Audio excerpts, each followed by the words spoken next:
তো হে এভরিওয়ান, তোমরা সবাই কেমন আছো? আশা করি তোমরা সবাই অনেক ভালো আছো অ্যান্ড আমি অনেক ভালো আছি। বর্ষাস ব্লগে তোমাদেরকে অনেক অনেক অনেক ওয়েলকাম অ্যান্ড অনেক ভালোবাসা। তো দেখতেই পাচ্ছ, আসলে আমি এসেছি মামার বাড়িতে।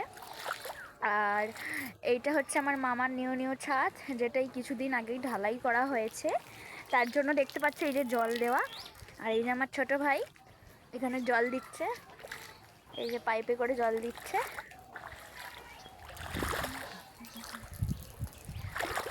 গাইস, জানে তো আমাকে আজকেই আবার চলে যেতে হবে, কারণ কুন্তল আমাকে আজকে আবার নিতে চলে আসবে। তো আমার ইচ্ছে ছিল, বেশি দিন তো থাকতে পারবো না যেহেতু আমার একার সংসার, তার জন্য হয়তো বা দুদিন একদিন থাকলেও পারতো, বাট চলো ঠিক আছে, এইটুকুর জন্যই আসা। আবার কিছুদিন পরে আসবো, কিছুদিন পরে বলতে অনেক দিনই পরে আসবো। তো মায়ের কাছে তো খুব একটা যাওয়া হয় না, তো তার জন্যই দিদার কাছে আসা। আসলে মায়ের কাছে যেতে গেলে অনেকটা, মানে সেই তো আন্দুল, অনেক